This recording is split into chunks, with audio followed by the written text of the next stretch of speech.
Orang bermalam-malam jagungan sama teman asik itu kan perlawanan terhadap nafsu kita, syahwat kita untuk mungkin nikmati dugem di bar atau di tempat-tempat maksiat. Itu setan di Indonesia tuh kaku hati sama Ki Jawa. Orang supaya tidak tertarik maksiat itu Ki Jawa cukup ketemu kancane masak terong guyon, gejol-gejolokan zaman mondok, sewengi lulus sangka maksiat. Bar wis tutup. Saya akan cerita sedikit tentang tradisi hujjah. Dulu ulama itu kelihatannya sederhana, tapi kalau berargumentasi itu hebat. Tadi Gus Yofur menyebut kitab Mbah Hasyim itu mengharamkan kentong. Beliau masyhur itu punya kitab namanya Al-Jasus an Tahrimin Nakus. Intinya kentong itu haram. Secara dalil ini meyakinkan sekali karena ketika Rasulullah rembukan sama sahabat, kita dengan apa memaklumatkan orang kalau waktu sholat masuk. Ada sahabat yang usul pakai kentong. Dzakalin Nasoro itu Nasrani. Ya pakai buk itu semacam trompet besar. Dzakalil Yahud. Kemudian ada yang usul kalau gitu api ya Rasulullah dzakalil Majus. Sehingga dari hadis itu Mbah Hasyim berpikir kentong itu haram. Tapi Mbah Fakih Mas Kumambang itu mengkritik Mbah Hasyim dengan ngarang kitab Hazruus an Tahrimin Nakus. Jadi beliau komentari kitab itu sambil geleng-geleng kepala. Kitab kok keliru nganti ngono itu. Jadi cara pikirannya siapa Ki Fakih. Kentong di Indonesia itu kanggo wedhus dicolong gitu. Pos kampling gitu. Kalau ada banjiran ya kentong, ada maling ya kentong. Jadi enggak ada persamaan sama sekali dengan kentong yang milik orang apa? Nasrani. Sehingga di pondok saya itu ada kentong tapi jelek sekali. Karena itu satu-satunya cara supaya beda dengan kentong yang di gereja. Kalau elek kan mirip kentong di pos kampling. Itu ya agak-agak ilmiah sedikit. Dulu ceritanya Gus Yofur itu saya teruskan. Itu singkat cerita, itu kalau yang di kejadian di Termas itu Mbah Dimyati sudah nyuruh semua kentong disembunyikan karena mau ada Mbah Hasyim.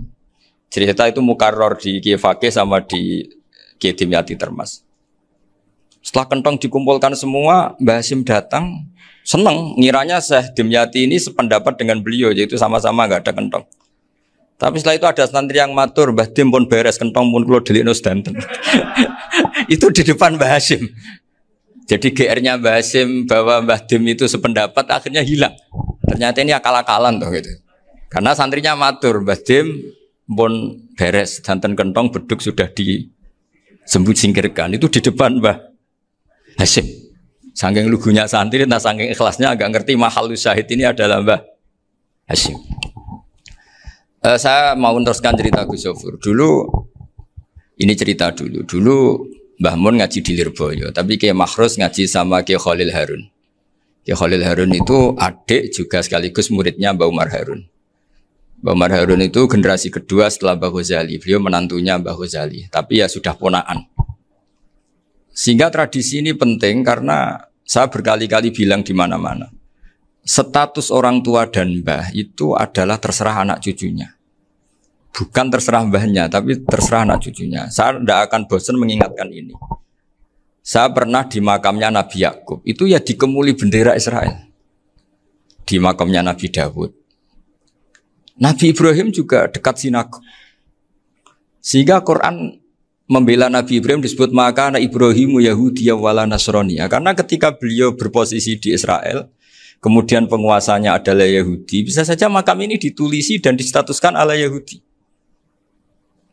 Ya seperti Nabi Yakub. Nabi Yakub itu nabi yang kita yakin tentu berkeyakinan beliau orang baik, orang muslim, orang mukmin, tapi karena di desain mereka ya dikemuli bendera Israel dan disebut Abul Yahud. Karena kita tahu nama lain dari anaknya Nabi Yakub adalah Yahuda bin Yakub bin Ishak bin Ibrahim. Sehingga perasaannya orang Yahudi menjadi Yahudi itu yang ngikuti mbah-mbahnya. Nah khawatir saya ketika buyut-buyut kita kaya. Buyut saya itu orang kaya dulu, namanya Badur Rahman. Itu kaya sekali, tanahnya banyak. Dulu cerita Mbah Hasyim ya kaya sekali. Mbah Maksum juga kaya. Mbah Abdul Aziz juga kaya. Karena dulu itu inginnya kiai itu yo ketok sugih lah, gak ngel-ngelo santri. Tapi nanti kalau cucu-cucunya sudah ndak alim, itu tidak dianggap punya tanah itu karena untuk fasilitas santri. Aku tak kedonyan, mbah-mbahku ya kedonyan. Buktinya tanah yombo. Karena dia akan menafsiri sesuai cara berpikir. Makanya sanad keilmuan yang diceritakan Gus Zofir itu harus diulang-ulang. Kalau nggak diulang-ulang, maka kita akan berpikir sendiri untuk menafsirkan masyayikhon al-kiram atau ajdadan al-kiram. Nah, ini yang bahaya, yang sering Quran mengingatkan. Jadi ada status yang disematkan oleh anak cucu kayak orang Yahuda tadi. Yahuda bin Yakub bin Ishak bin Ibrahim itu menstatuskan mbah-mbahnya yang bernama Ibrahim itu Yahudi. Sampai Quran sendiri yang bela makana Ibrahimu Yahudi wala Nasrani. Karena secara geografis sekarang Ibrahim di Israel dan otoritas itu juga milik mereka sehingga mereka bisa masang-masang atribut yang menunjukkan kalau itu Yahudi. Beberapa al-alim al-alamah yang minna itu sudah wafat dan kadang-kadang zuriyahnya itu tidak kita. Kalau sekarang orang bahasakan kubu sebelah. Akhirnya ya nggak boleh dikholi, nggak boleh diziarah. Terus seakan-akan yaktaduna biroi, seakan-akan mereka berpendapat dengan pendapat syekh ini, padahal tidak. Nah sehingga tradisi ketersambungan sanad tadi, baik secara genetik atau secara asbab, itu harus terjaga. Saya beberapa kali, banyaklah sering diceritain Mbah Mun. Dulu Mbah Munawir ini cerita ya, Mbah Munawir itu saking senenge kitab, ben santri ini so ngaji kitab, itu kalau ada alumni Lirboyo, alim disuruh baca mu'in di sini tuh Mbah Munawir ikut. Saking ingin tasjeknya, ingin ngajari santri bahwa ngapal Quran udah hafal tok, tapi yo faham. Dan penggalinya Mbah Munawir itu sampai klimaknya dulu Mbah Zaini itu nate nikah sama Nyai Komariah kalau nggak salah binti Karim binti Manap. Punya putra Gus Habib Gus Doha yang diantara putrinya dinikahi Gus Rozin. Terus akhirnya kesampaian juga ketika Mbah Munawir punya mantu alim alamah namanya Mbah Ali Maksum, angsal Nyai Hasyimah. Sampai pondok Kramcak ma'ruf bil ilmi, terutama ilmu sorof dulu karena Mbah Maksum itu komplain, fa'ala ya fulu kok terus fa'lan ya fa'ala ya fulu ya uf'ul gitu kan, masuk fi'il kok jejer isim gitu. Jadi dulu kata Mbah Mun itu ada persaingan ilmu sorof, sorofnya Mbah Maksum Ali Kuaron sama Mbah Ali Maksum Jogja. Jadi wali antok yang satu Maksum Ali Kuaron, yang satu Ali Maksum. Ya itu dulu saingan ngarang sorof. Nah ini yang menang siapa? Ya terserah duriannya. Kalau duriannya keren ya menang karena terserah yang kampanye.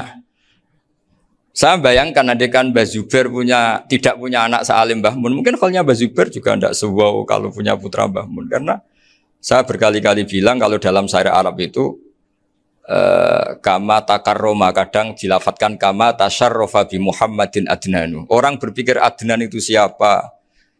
Itu karena ada Nabi Muhammad SAW. Orang mencari-cari Mbah Mun itu mencari Mbah Zubair karena ada Mbah Mun. Orang mencari Mbah Dahlan karena ada Mbah Zubair. Wong kok alime ngono bapake sapa? Wong kok alime ngono putune sapa? Tapi kalau kita ini sudah ndak alim, ini orang sudah enggak tertarik nyari-nyari leluhurnya karena dianggap selesai. Jadi yang dengan tanda kutip yang menghabisi mbah-mbahnya itu ya mesti cucunya. Ini mau ngamuk, mau peringatan, tapi ini juga peringatan pada diri saya sendiri. Jadi sehingga zuriyah ini penting. Kenapa para nabi mesti donga zuriyatan thayyibah? Kenapa selalu berpikir tentang zuriyah? Wa ja'alaha kalimatam baqiyatan fi aqibi. Karena zuriyah ini yang nanti bisa menstatuskan leluhurnya. Seperti tadi cerita Mas Maftuh ini tak puji betul. Saya hari ini tidak ingin gojlok supaya kewalian saya tidak tergerus oleh kedoliman. Saya pernah diceritain Gus Zofur juga sering baca buku tentang Mbah Maksum. Dulu Mbah Maksum kalau wasiat kembali ya gitu. Kamu harus NU dan harus mempertahankan NU. Tapi tidak dengan cara membenci Muhammadiyah. Dulu Mbah Mun juga sering cerita. Dulu Mbah Hasyim itu ngaji Syekh Mahfud. Nah Mbah Ahmad Dahlan dulu namanya Darwis sering ngaji sama Syekh Khotib Minangkabau. Zaman itu Syekh Khotib sudah modern. Sudah ikut gerakan Abdu, gerakan Almanar. Sehingga bawaannya Mbah Ahmad Dahlan ini agak agresif. Yang Mbah Hasyim karena hanya mulazim di Syekh Mahfud, hanya sesekali ngaji Syekh Khotib, beliau lebih seperti itu. Dan dua beliau ini sama-sama pernah ngaji Mbah Soleh Darat di Semarang. Mbah Hasyim sama Mbah Ahmad Dahlan yang dulu namanya Darwis. Jadi ini masih min minuskatin wahidah mimam bain wahid. Sehingga kita tidak kaget ketika Mbah Ali Maksum mengomentari Muhammadiyah itu masih ahli sunnah wal jamaah.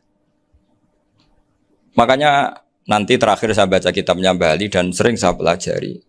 Andai kan kita ini sepakat dengan ilmu, ya kita tahulah Kalau Abu Hanifah itu tidak kunut, Imam Syafi'i kunut. Berarti kunut itu mazhabnya Abu Hanifah, bukan mazhabnya Mbak Ahmad Dahlan.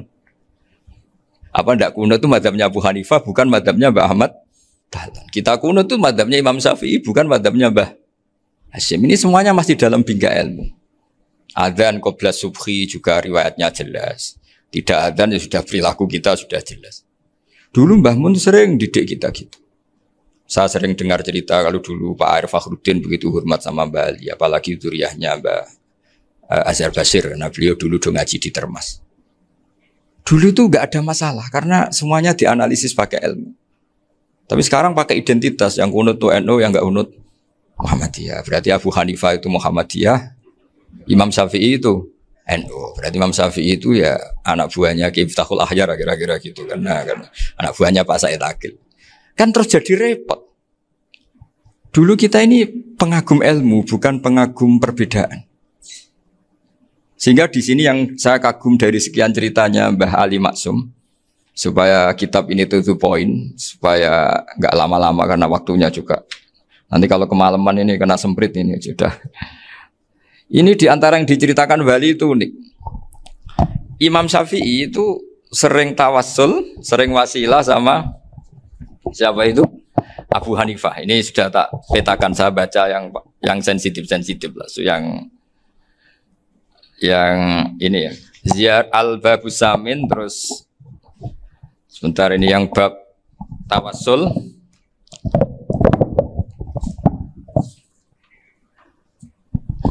Ini di sini halaman 90, mungkin santri-santri kerap ya bisa ngecek lagi di kitab Hujjatul Ahli Sunnah. Ketika cerita tawassul, di antara yang diceritakan Bali Maksum adalah perilaku ya, bukan sekedar statement tapi apa? Perilaku. Perilakunya Imam Syafi'i atau ahwalnya kalau bahasa halusnya, yang selalu ke makamnya Abu Hanifah untuk tawassul. Padahal Imam Syafi'i itu orang yang secara ilmu sering kritik Abu Hanifah. Jadi ini saya baca ini di halaman 100, jadi tawassul mulai halaman 9 berapa ini sampai halaman ini yang qala sami'tu Syafi'iyya yaqul inni la atabarraku bi Abi Hanifah wa aji'u ila qabri fi kulli yaumin za'iran fa idza uridat li hajatun shallaitu rak'atain, halaman 100, waji'tu wa sa'altu wa ta'ala al hajat indahu fama taqudu anni hatta tuqda. Kanal Imam Syafi'i ayyama huwa bi Baghdad yatawassalu bil Imam Abi Hanifah yaji'u ila dorihi fayusallimu alaihi wa yatawassalu ila Allah bihi fi qada'i hajati. Terus wa yatawassalu Imam Ahmad bi Imamin Syafi'i.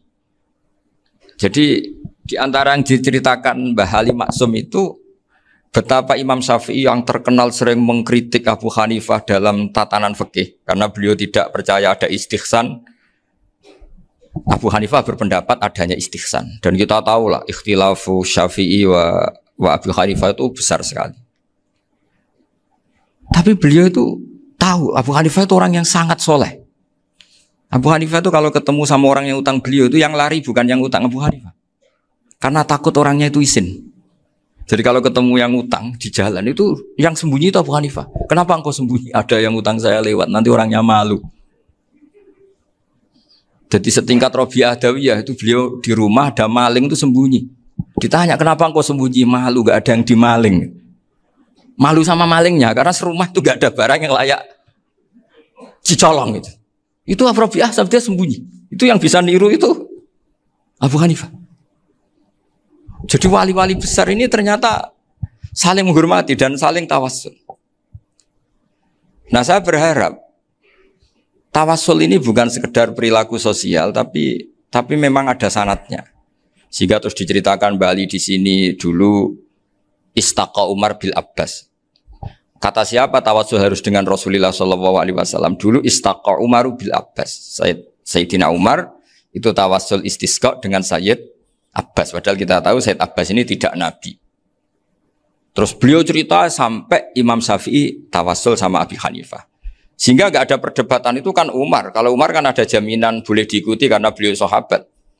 Bali cerita tentang Imam Syafi'i yang tawassul dengan Abu Hanifah. Seargumentatif itu. Sehingga ada cerita dalam sebuah tafsir, ya saya ulang lagi, ada cerita di sebuah tafsir, kenapa Nabi Musa ditanya Allah, wa matilka biyaminika ya Musa. Ma'ana wa ta'ala a'lam, tentu Allah sangat tahu yang dibawa Musa itu apa. Karena Allah tahu Nabi Musa itu grogi. Orang dipanggil Wali Maksum pasti grogi, santri dipanggil Mbah Mun pasti grogi. Kenangan saya setiap dipanggil Mbah Mun ya mesti tanya, yang ringan-ringan, wis sarapan ya. Arung sarapan ya sarapan. Pas sarapan ya kan tanduk mangan sing enak, wong santri ora tau mangan enak. Ya enggak pernah ngomong yang penting, ngendikan yang penting. Nah, karena Nabi Musa ini grogi, ini sebagian tafsir. Itu ditanya yang ringan, sake iku nggawa apa? Karena pertanyaannya ringan, Nabi Musa juga ringan. Ya Nabi Musa itu sampai lali iku pangeran sing ya'lamu sirra wa akhfa. Diterangno. Niki tongkat Gusti. Gunane kathah Gusti tongkat iki. Qala ya asaya atawakka'u 'alaiha wa ahusyu biha 'ala ghanami wa liya fiha ma'arifu ukhra. Oh, tongkat Gusti niki penting mesti. Nggih nak. Nggih macam-macam lah Gusti. Atawakka'u 'alaiha wa ahusyu biha 'ala ghanami kangge menghalokan wa. Masih terangno terakhir dan yang lain-lain Gusti. Wa liya fiha ma'arifu ukhra. Sehingga akhirnya rileks. Karena Nabi Musa terus ngerti. Ternyata ketemu pangeran itu gak seserem yang saya bayangkan gitu. Pertanyaannya ringan. Itu ada ilmunya. Tapi cerita ini yang versi tafsir ini tidak yang seperti di Manaqibul Ghazali. Di beberapa kitab tentang Manaqibul Ghazali diceritakan di alam roh Nabi Muhammad SAW itu yubahi bi ummati, saking yubahinya sampai ngendikan ulama ummati ke anbiya Bani Israel. Ulama umatku itu pinternya atau statusnya itu mirip-mirip lah. Kaf itu ya mirip-mirip lah, mirip-mirip gaya ulamanya nabinya Bani Israel. Akhirnya Nabi Musa itu tersinggung sekali. Bagaimana mungkin ulama disamakan dengan apa? Nabi. Sehebat-hebatnya ulama itu kan tidak akan yabluhu darajatan nubuwah atau yartaqi ila darajatin nubuwah. Itu akhirnya ya kalau kamu nggak percaya panggil, yang dipanggil Imam Ghazali. Ya Nabi Muhammad juga nggak mau kalah itu. Kalau manggil ulama RT ya kalah keok. Gitu. Akhirnya Imam Ghazali datang, ditanya sama Musa, Mas Muka, nama kamu siapa? Ana Muhammad bin Muhammad Al-Ghazali At-Tusi Asy-Syafi'i. Itu disebut panjang. Terus Nabi Musa guyu-guyu. Kamu lama kok ngomong yang nggak penting. Ditanya namanya kok penjelasannya sepanjang itu. Dianggap itu satu kesalahan. Masa tanyanya nama kok ditanya. Jawabnya Muhammad bin Muhammad Al-Ghazali At-Tusi Asy-Syafi'i. Kepanjangan itu. Ketika Nabi Musa agak mencibir, agak gimana itu. Terus saya Imam Ghazali, kalau ini masalah, lebih masalah jenengan. Apa itu? Yang tanya jenengan tuh Allah ya alamu sirra wa akhfa. Dan Allah hanya tanya wa ma tilka biyaminika ya Musa.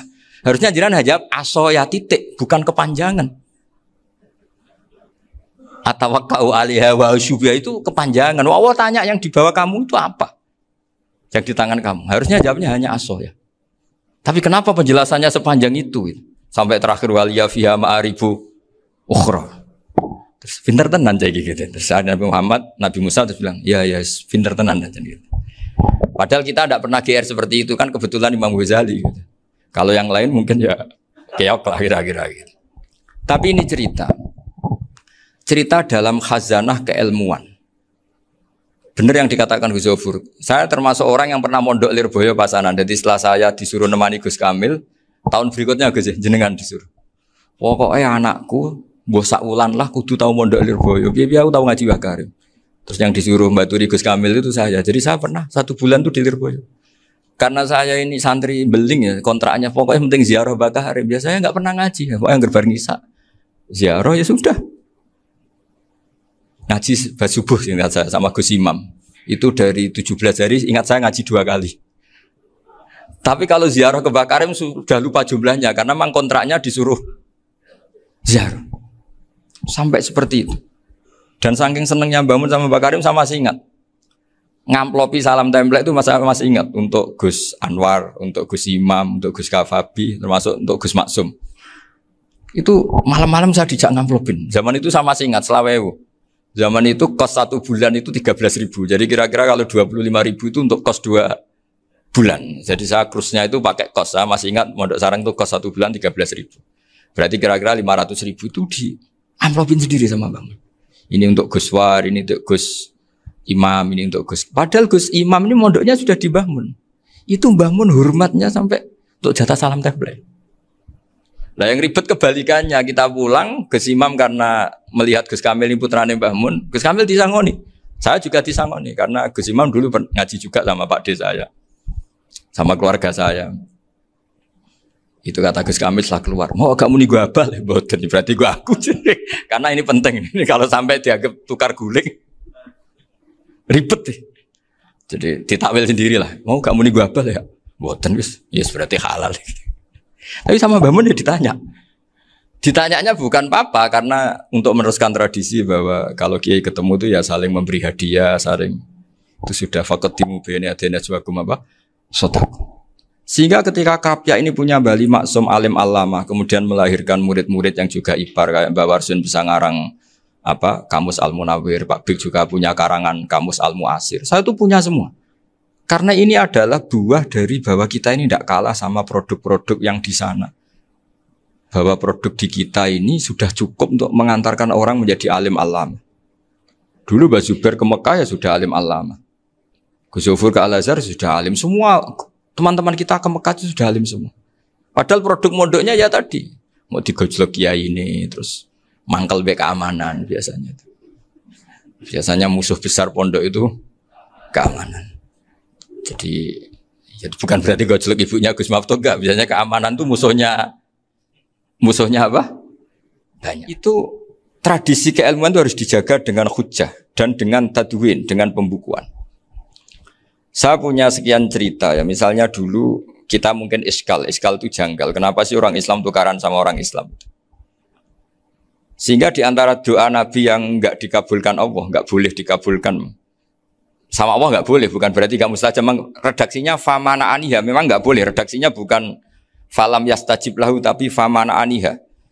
Di Al-Marrah As-Salisa ini Nabi dilarang, yaitu melarang umat Islam itu jangan sampai tukaran sama umat Islam sendiri. Itu kata Allah, ya tidak bisa kata Allah, kalau itu tidak saya kabulkan. Itu dulu guru-guru kita nyontohkan sederhana. Kira-kira kalau saya tukaran wek Gus Zofuru, Mbah Mun luwih ikhlas dibanding ditukari wong liya. Nakno kakak ditabuk adik, wong tua luwih ikhlas dibanding ditabuk tonggo. Barokahnya membaca kita lebih mentoleransi. Kalau ada Mbah Hashim dikritik Mbah Fakih Mas Kumambang, kita ikhlas itu. Tidak dikritik guru PAUD, itu kan. Atau dikritik orang-orang yang nggak bisa ngaji. Artinya ternyata keliru kita bilang kiai kok tukaran. Justru bagus kiai tukaran. Dibanding kiai dikritik guru PAUD atau dikritik orang-orang yang nggak bisa baca kitab. Akhirnya barokahnya baca kita menjadi tahu. Dulu Mbah Mun sering cerita, ini masih cerita silsilah ya. Jadi Mbah Ali Maksum tadi kita tahu di antara guru besarnya Mbah Ali Maksum tentu Mbah Mahfud Termas. Beliau adalah adik dari Kiai Mahfud Termas. Mbah Dimyati ini adik Kiai Mahfud Termas. Itu punya saudara namanya Abdul Razak, juga punya saudara namanya Dahlan. Itu yang membawa Thariqah Syadziliyah di Solo Raya, yang sekarang alhamdulillah diteruskan Gus Wafi. Dulu di antara pesannya Mbah Mun ke saya, hak Wafi kandani kon ziarah ning Mbah Dimyati. Mergo Thariqah Syadziliyah dulu itu yang bawa keluarganya Mbah Dimyati. Jadi semuanya ini masih dzurriyyatan ba'duha min ba'd. Nah pesan saya karena tadi Mbah Munawwir yang termasuk orang pertama yang bawa Quran, bawa qiraah sab'ah. Kenapa saya bilang termasuk? Karena kalau bilang paling pertama ini nanti butuh data. Dan itu agak kerepotan lah. Tapi yang jelas mimman istahara lah. Mimman istahara yang membawa sab'ah ke sini itu adalah Mbah Munawwir.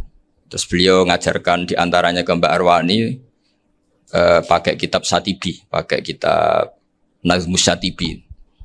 Terus Nazmus Satibi itu diteruskan oleh Mbak Arwani, ditulis. Yang nulis dulu Mbak Dola Salam. Bapak saya itu murid Mbak Dola. Dulu Mbak Dola sebelum ke Mbak Arwani ngaji sama Ki Said di Sampang. Bapak saya sebelum ngaji di Mbak Dola sudah hafal Quran lewat buyut saya sendiri namanya Ki Zubaidi. Yang Ki Zubaidi akhirnya jadi menantunya Mbak Ahmad Su'eb. Jadi buyut saya kandung ini namanya Sofia, itu angsal keluarga Lasem yang adiknya. Sofia ini punya adik Badiah yang jadi ibunya Ki Sahal. Terus Ki Sahal punya Mbak Yu namanya Muzayanah, punya di Garwo Ki Mansur punya anak Gus Qayyum. Jadi dulu ibu saya, ibunya Gus Sofur, ibunya Pak Maftuh itu semuanya di Lasem. Karena saya dari keluarga Gen ya Lasem, dari keluarga sanad guru ya Lasem. Tapi Lasem Bahdawi itu dulu ngajinya di Mbah Umar Harun di Sarang. Nah, Mbah Umar Harun ini menangi Sayyid Ahmad Zaini Dahlan. Sayyid Ahmad Zaini Dahlan ini punya cucu keempat yang hidup di Sedan, terus makamnya di Lasem, namanya Habib Haidar, itu yang nulis biografinya Mbah Maksum. Mbah Maksum bukan Bali, biografinya Mbah Maksum. Itu ditulis oleh Habib Haidar, namanya Haidar bin Hasan bin Sodaqoh bin Ahmad Zaini Dahlan. Nah, Habib Haidar ini menantunya Sayyid Hamzah Sato. Hamzah Sato itu Hamzah bin Abdullah bin Umar. Itu kakaknya Sayyid Abi Bakar Sato, Sohibul I'anah. Nah, Sayyid Umar ini yang dulu ngajari mbahnya Mbah Mun, namanya Ahmad bin Syuaib. Nah, di antara ajarannya adalah baca kitab-kitab kecil yang bisa dihafal. Dibawalah ke sarang jadi metode muhafadzah. Tapi kemudian lama-lama oleh pondok itu jadi syarat kenaikan kelas. Dulu gak ada muhafadzah untuk kenaikan kelas ya, supaya orang alim itu harus hafal. Lama-lama dipakai syarat untuk muhafadzah. Jadi semua ini sanad harus kita ingat supaya kita bisa menjaga tradisi. Termasuk tradisi ini kiai seneng jagungan, terus ngomong ra penting. Itu juga sanad. Setahu saya Mbah Mun itu kalau ketemu bapak ya guyon terus. Saya punya kenangan tuh yang dulu agak iskal tuh begini. Ada isu lah, entah isu entah hoax entah apa, ada kaji itu agak beling itu, pokoknya beling lah. Seneng siapa itu, rondo lah apa. Pokoknya beling gitu. Ketika Mbah Mun dilaporin tamu kalau kaji itu beling sama rondo itu, Mbah Mun tanyanya lucu. Lho ayu no cung. Wahyu banget Mbah. Wahyu. Itu bapak juga bakas ayu nih. Dulu saya sekali ini kiai kok bakas wong ayu, bakas budine barang lah kira-kira gitu. Tapi setelah saya tambah alim, tambah ngerti itu, kata bapak gini, ya abek bakas ayu hak, timbang iya, no malah kozaf. Ternyata seni. Sekali Mbah Mun atau bapak bilang, waji kok zino kaji, maka larinya ke kozaf. Maka menghindari bahasa menuduh, ngomong yang nggak penting. Loh ayu no. Jadi kiai dulu tuh orang sok suci tapi menghindari hal-hal yang jadi punya seni untuk ngelola kehidupan.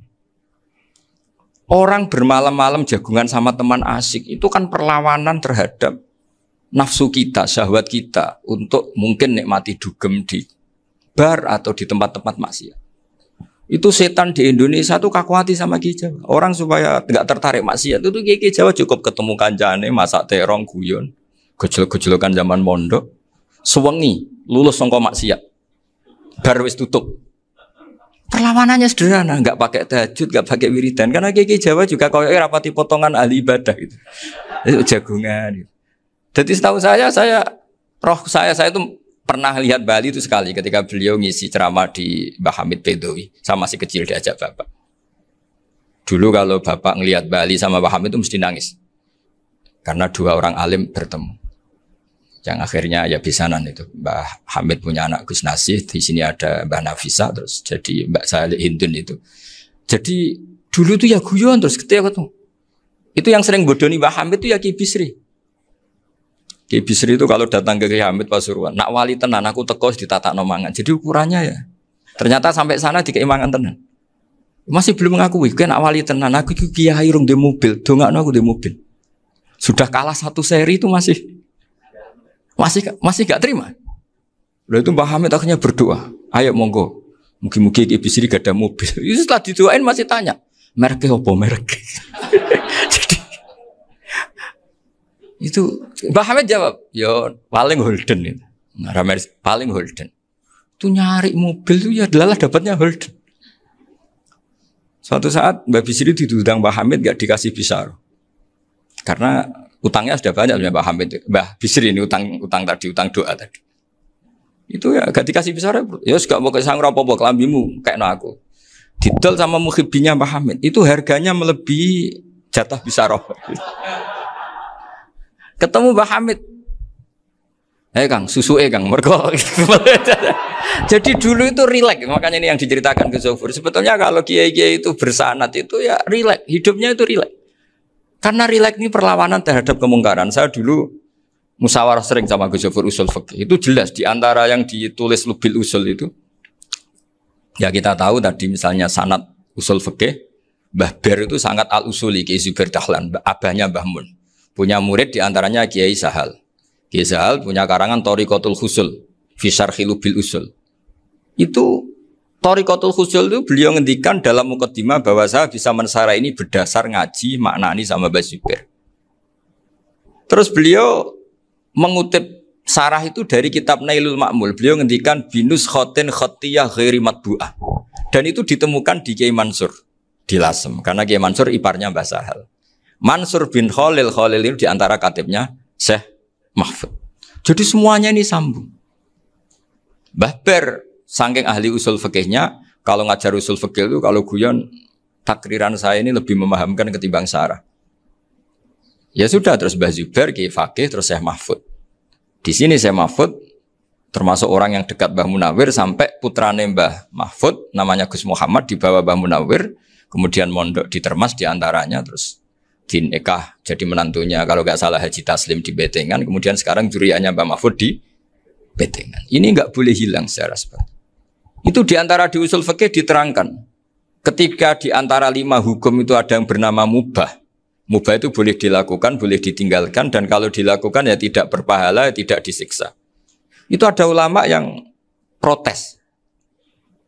Protes gak bisa seperti itu. Ithma min mubahin ila wa tahaqqaqu bihi tarku haramimma. Fa'il zamu minas sukun tarkul qatli wa minas sukut tarkul qadaf. Tidak bisa, mubah itu tidak ada. Kalau kiai jagungan semalaman, itu Allah ngitungnya itu hada taroka dugem, wahada taroka delok dangdut, wahada taroka kada wakada. Oh, itu luar biasa. Dan kita ngikuti yang seperti itu saja. Gak usah tahajud, gak usah witir telulas, kaya ora kuat timbang gremeng.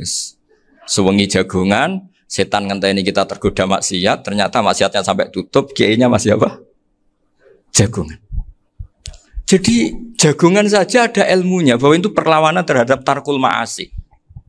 Sehingga bagaimana Anda katakan mubah ini mubah, toh gunanya adalah tarkul haram.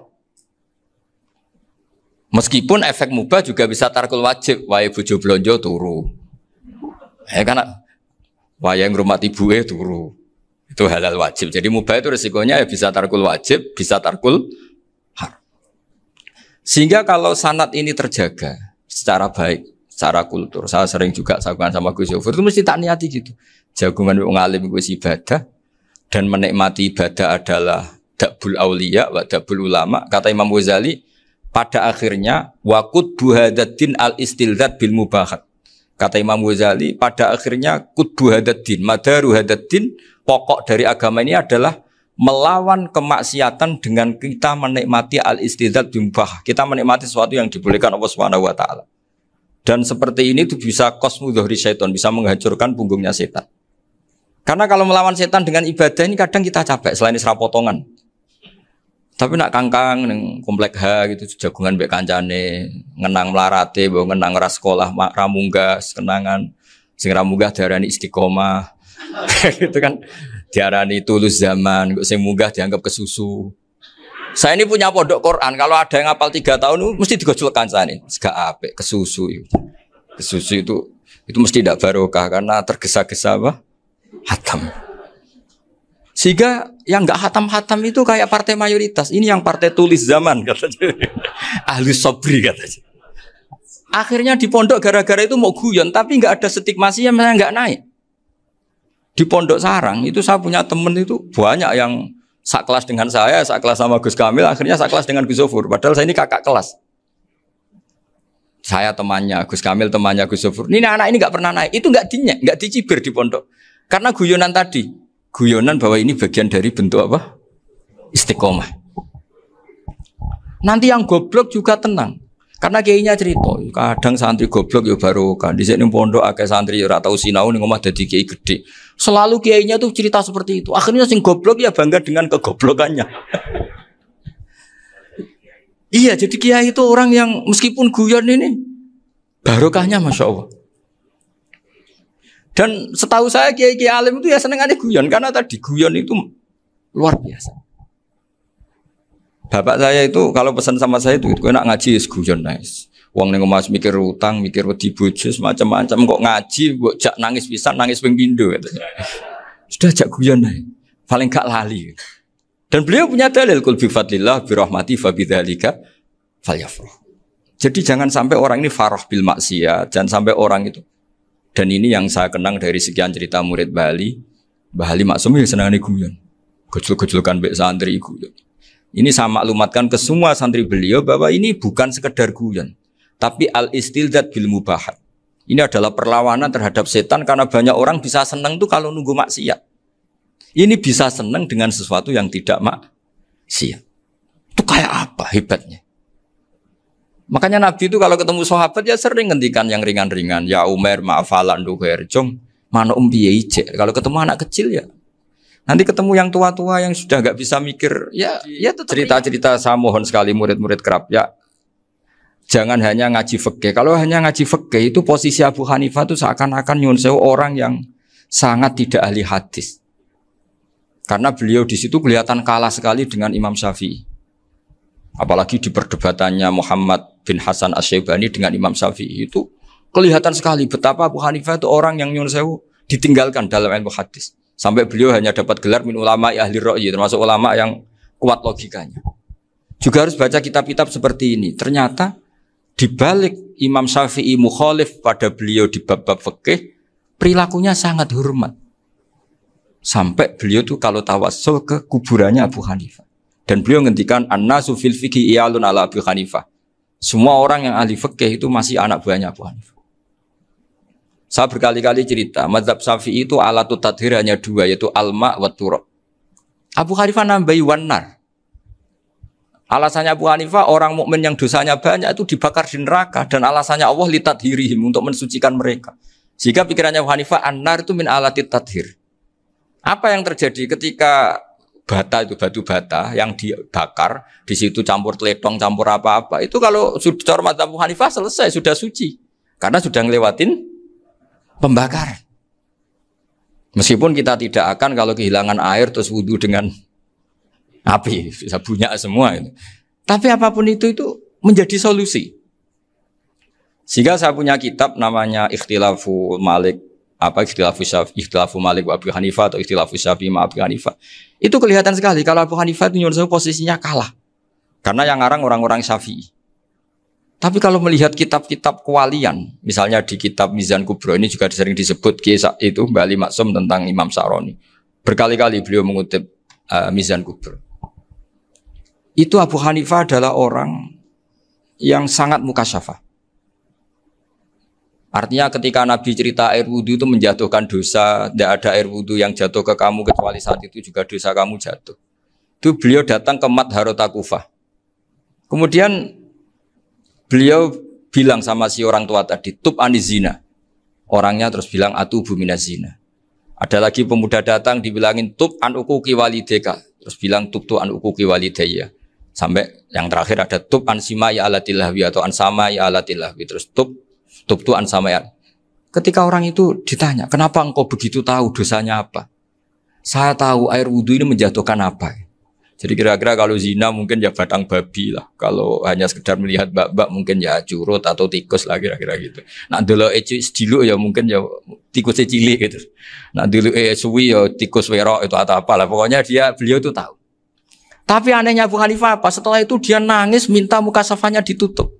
Ya Allah saya ini mukasafah kok malah menjadi tahu sawatil mukmin. Padahal aturan syariat jenengan man satara musliman satarahu bahwa enggak baik melihat jeleknya orang mukmin. Minta ditutup. Makanya saya ini bangga ada mukasafah. Makom yang kita sampai sekarang tuh makom setelah Abu Hanifah mukasafah. Jadi Abu Hanifah repot-repot mukasafah minta makomnya ditutup tidak menjadi mukasafah. Dan alhamdulillah kita sudah tidak mukasafah sebelum minta ditutup. Jadi kita ini keren. Keren karena aturannya itu man satara musliman satara huwa, yang tidak tahu aibnya orang muslim maka Allah akan nutupi aibnya di akhirat. Dan kita alhamdulillah barokahnya tidak mukasafah, tidak ngerti aibnya orang mukmin. Jadi kita harus pakai patokan ilmu. Saya ulang lagi, kita harus pakai patokan. Makanya saya tahu betul ketika Kiai Hamid Pasuruan, beliau dulu ngaji Jamul Jame, ngaji Juman, Bali Maksum di sana sama Gus Habib, sama Gus Muhammad bin Mahfud. Termasuk mbah saya kandung dulu Kiai Sidik. Mbah saya yang dari itu juga ngaji di Termas. Bapak saya dulu Kiai Nur Salim ngaji di Buyut Baiti. Dulu itu kawin juga sederhana, kak cerita Gus Zofur. Jadi bapak saya kandung itu Kiai Nur Salim itu ngaji di Mbah Baiti. Mbah Baiti itu adik kandungnya buyutnya saya dari ibu. Nah, Mbah Bedi itu teman akrabnya mbah saya namanya Kiai Nursam, Mbah Nursam. Singkat cerita terus Nur ke Jorabi narata Bekno itu. Setelah bapak saya ke Badullah mau ditawarin jadi mantu, kata bapak saya kula pun dipek mantu Mbah Bedi. Akhirnya dapat ibu saya itu. Karena ibu saya itu cucu Mbah Bedi, cucu lambung. Jadi mbahnya ibu saya itu Mbak Yunya Mbah Bedi. Namanya Mbak Sofia tadi yang dapat Mbak Idris itu. Yang Mbak Idris ini bin Umar. Ya Mbak Umar yang mbahnya Mbak Hamid. Hamid bin Abdul bin Umar. Kalau bahasa itu Fatimah binti Idris bin Umar. Dulu kecilnya Mbak Idris namanya Abdul Khalik. Kalau kecilnya Mbak Hamid namanya Abdul Mukti. Kalau kecilnya Mbah Maksum namanya Muhammadun kalau nggak salah. Dulu itu orang dulu itu namanya dua-dua karena diganti ketika musim apa? Haji. Jadi ini terjaga. Sehingga tidak ada ceritanya kiai-kiai yang jagongan kemudian santrinya itu yang agak-agak khawatir. Kiai kok sungi-sungi jagongan, gak tahajud, gak duha, itu tidak ada seperti. Karena ini dianggap fi'lul mubahat untuk melawan mungkarat. Jadi sehingga di kitab Ikhya diterangkan, kamu jangan ngira orang-orang soleh ketika jagongan itu min ahlil bitolah wa takasul. Itu orang-orang yang pemalas itu enggak. Tapi mereka bisa mengasyiki Allah. Bahwa dalam jagongan ketemu teman ya asik, gejul-gejulkan sama Pak Maftuh ya asik. Dan keasikan ini bentuk perlawanan terhadap keasikan harus dengan maksiat. Itu kayak apa kalau kita ngaji sampai seperti itu? Termasuk tadi yang diceritakan Pak Maftuh kitab Hunyah. Semoga beliau cerita juga pernah belajar. Saya pernah belajar kitab Hunyah khatam. Itu diantara yang diceritakan Syabdul Qadir Al-Jilani tadi kata beliau Al-Jilani dipakai Jim Al-Jilani. Ini agak beda dengan kita. Mbah Zubair itu punya kitab namanya Al-Qalaid Al-Uluyah. Beliau menfatwakan nama-nama ajam itu kamu bebas. Ajamiyun fasna bihi masyita. Sehingga kita kalau punya kiai harus mau cokolal ustukhri. Sehingga mau cokolal istukhri. Tirmidzi juga nasibnya sama. Qolat rawahut Tirmidziyu. Sehingga rawahut Turmudziyu. Yang satu rawahut Tarmidziyu. Ya karena kita keluarganya Tarmidzi apa enggak gitu. Makanya kata Mbah Mun sama masih ingat.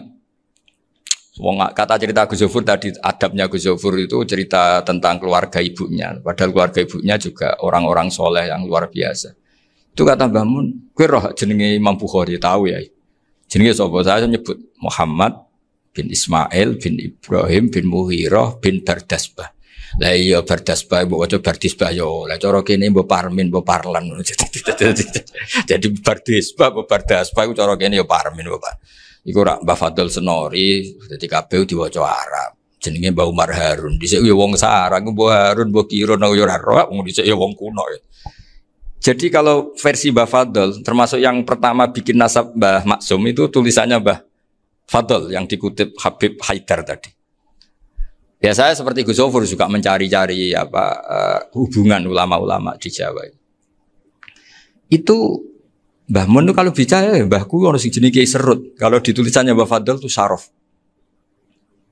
Jadi Mbah Fadl itu fanatik orang-orang alim itu ditulis Arab. Kalau Mbah Mun itu Jawa. Dulu tuh ada wali seto di daerah saya. Dulu orang ya janggal ternyata ada sato itu kesamaan di Arabnya itu. Sehingga kiai-kiai itu ada fanatik Tirmidzi, Turmudi, Tarmidi, Jilani, Jailani karena ajamiyun fasna bihi masyita. Jadi kalau nama-nama ajam semonggo lah baca sekenanya sementing. Cuma mungkin tahqiqnya benar Pak Maftuh tadi memang di Mu'jamul Buldan itu Al-Jilani bikasri jim ya sudah kita baca Al-Jilani. Sebab itu kayak Pondok Pelosok Lirboyo itu menurut saya bagus. Orang itu maknani betul sama gurunya. Kalau sarang enggak. Kalau Pondok Lirboyo, pondok yang tadi ternyata keluarga Mbah Munawir sini pernah bisanan yaitu Mbah Zaini pernah nikah sama Nyai Komariah ya kalau nggak salah, punya putra Gus Habib ya, Pak Toha dan sebagainya. Itu betapa hubungan pondok Quran sama pondok kitab dulu itu nggak pernah terputus. Bapak saya selapal Quran itu dulu ngaji Mbah Zubair. Jadi bapak saya sering ngutip mu'en apa, padahal bapak saya itu terkenal tuh, beliau cita-citanya itu saya ingin hafal Quran kayak hafal Fatihah. Beliau itu sampai sepulahnya sekali. Karena beliau inginnya hafal Quran kayak hafal Fatihah. Termasuk murid terbaiknya Mbah Dullah bapak saya. Itu ya ngaji kitab. Sehingga kata Mbah Mun, jadi Mbah Munawir de mantu Bali Maksum, itu ya sudah dipenggali. Sudah dipenggali dituruti pangeran. lahirlah seorang Bali Maksum yang membawa. Jadi dulu itu ya Gus Muhammad yang ngaji di Termas, nanti Mbak Arwani sebelum ngaji di sini ngaji di Tebu Ireng. Sehingga Mbak Arwani bisa ngarang kitab. Beliau ngarang kitab tentang Sab'ah. Faidul Barokat namanya. Ya nulisnya ya fasih ya. Saya punya tulisan tangannya Mbak Arwani itu banyak. Saya juga punya tulisan tangannya Mbak Hasyim Asy'ari ketika nyurati buyut saya yang di Damaran itu pakai bahasa Arab. Jadi dulu itu Mbah Ali Maksum juga sama. Surat-suratannya dulu sama tokoh-tokoh Muhammadiyah ya bahasa Arab.